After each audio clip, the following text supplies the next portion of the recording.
Assalamualaikum warahmatullahi wabarakatuh. Para pemirsa, pencinta YouTuber yang berbahagia, marilah kita senantiasa bersyukur kepada Allah Subhanahu wa taala. Salawat serta salam semoga dilimpahkan kepada junjungan kita Nabi besar Muhammad sallallahu alaihi wasallam. Dalam kesempatan kali ini, marilah kita fokus untuk melatih pernapasan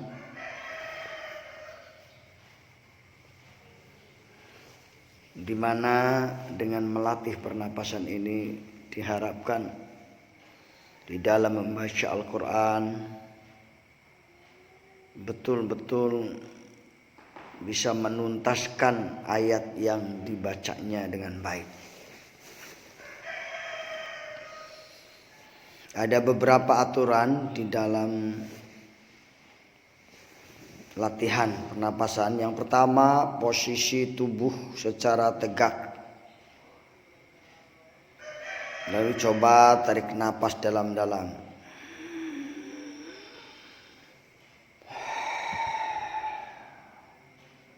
Seketika Anda alirkan udara ke paru-paru hingga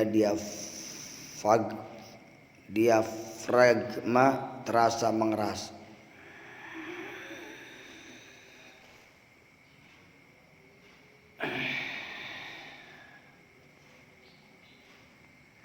Aturan yang kedua yaitu posisi tubuh secara tegak. Aturan yang ketiga, tahan nafas beberapa saat. Kondisi tubuh atau posisi tubuh tetap tegak, tidak boleh bergeser, tetap tegak posisi tubuhnya. Itulah aturan yang harus kita penuhi agar kita dapat melaksanakan latihan ini dengan baik. Memiliki napas yang panjang adalah kebutuhan bagi yang masuk di bidang tilawah. Tidak semua orang diberikan anugerah berupa napas yang panjang. Sebab napas panjang ada hubungannya dengan besar kecilnya paru-paru di dalam dada seseorang. Orang yang memiliki paru-paru yang besar akan mampu menampung volume suara yang besar juga. Jika Anda tidak memiliki kemampuan tersebut, maka Anda jangan khawatir, karena pernapasan itu dapat dilatih. Yang penting Anda mau berlatih, Anda akan memiliki nafas yang panjang dan paru-paru Anda akan terbiasa dengan nafas yang panjang, dan volume udara yang ada dalam paru-paru tersebut akan membesar nantinya kalau kita berlatih. Tapi tanpa berlatih, mustahil kita memiliki napas yang panjang. Para qori memiliki cara tersendiri dalam latihan pernapasan sehingga memperoleh nafas yang panjang. Nafas yang panjang sangat berpengaruh terhadap kualitas suara para pembaca Al-Quran. Jadi nafas yang panjang memiliki pengaruh yang besar. Ada 3 jenis teknik pernapasan, diantaranya adalah 1. Pernapasan perut, 2. Pernapasan dada, 3. Pernapasan diafragma. Sedangkan teknik pernapasan yang paling sesuai dengan pembaca Al-Quran adalah teknik pernapasan diafragma. Apa itu? Teknik pernapasan diafragma adalah sebuah teknik latihan pernafasan yang difokuskan pada diafragma. Artinya sekat antara rongga perut dan rongga dada. Nah itu ya. Antara rongga perut dan rongga dada. Itu namanya pernafasan diafragma. Bagaimana cara melatihnya? Pertama, posisi tubuh secara tegak, lalu tarik napas dalam-dalam. Seketika akan mengalirkan udara ke dalam paru-paru sehingga diafragma terasa mengeras.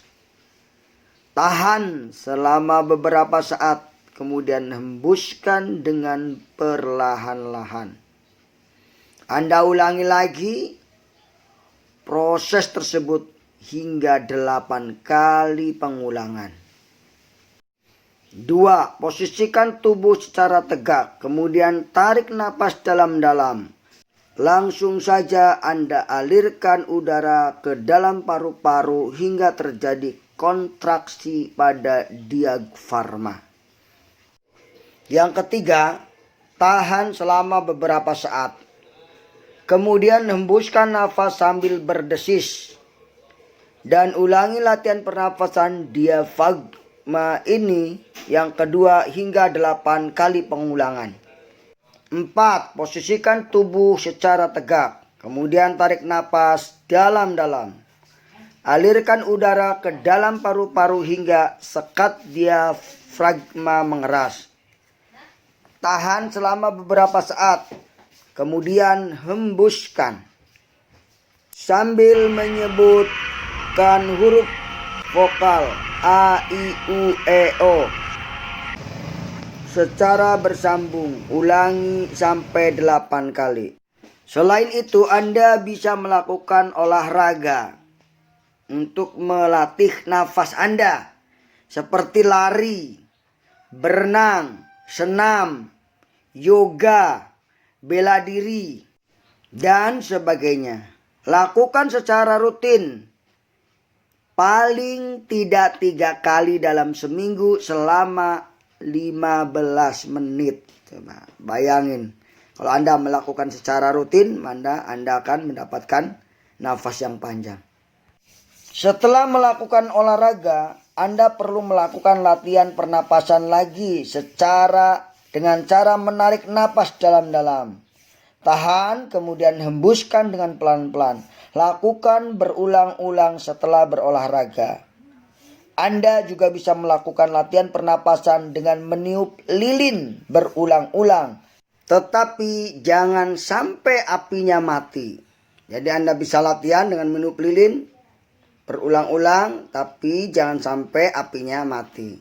Adapun caranya adalah pertama duduk dengan posisi bersila atau boleh juga dengan berdiri. Berdoalah kepada Allah untuk memohon napas panjang untuk membaca Al-Quran. Kedua, Anda harus mencari tahu kekuatan nafas Anda dengan cara menutup salah satu lubang hidung menggunakan telunjuk. Kemudian hirup napas sepanjang-panjangnya hingga Anda merasa paru-paru Anda tidak mampu menampung udara yang masuk. 3. Tahanlah udara yang telah Anda masuk ke dalam paru-paru. Jangan langsung Anda hembuskan begitu saja. Tahan selama mungkin sampai batas kemampuan Anda untuk bernapas. Selain itu, setiap malam ketika Anda akan tidur, taruhlah air putih yang sudah dimasak di tempat yang bisa terkena dengan embun malam. Kemudian saat pagi, Anda bisa mengambilnya lalu meminum setelah tidur sebelum melakukan sholat subuh. Lakukan hal tersebut setiap hari. Insya Allah akan membuahkan hasil yang bermanfaat dalam jangka waktu kurang lebih 1 tahun. Cobalah Anda lakukan ini. Kalau Anda betul-betul ingin mempunyai nafas yang panjang. Selanjutnya, biasakan bangun pagi. Untuk mendapatkan pernapasan yang panjang, Anda harus membiasakan diri untuk bangun di pagi hari. Jangan sampai melebihi waktu subuh. Setelah itu Anda bisa membersihkan dahak yang ada di dalam tenggorokan Anda. Cara yang bisa dilakukan adalah dengan memasukkan jari ke dalam mulut hingga pangkal tenggorokan, maka lendir-lendir akan keluar dari tenggorokan. Lakukan itu, insya Allah akan mendapatkan hasil yang bagus dan tenggorok ente sehat. Itulah beberapa cara agar nafas panjang dengan melakukan latihan pernapasan dan ditunjang dengan konsumsi makanan sehat yang tidak menyebabkan gangguan pernapasan. Jika Anda sudah melakukan langkah-langkah di atas, maka insya Allah nafas Anda akan menjadi semakin panjang dan dalam baca Al-Quran, Anda bisa memiliki kualitas yang semakin baik. Amin amin ya rabbal alamin. Wassalamualaikum warahmatullahi wabarakatuh. Terima kasih, selamat Anda mempraktekkan semuanya. Semoga berhasil. Sampai di sini kita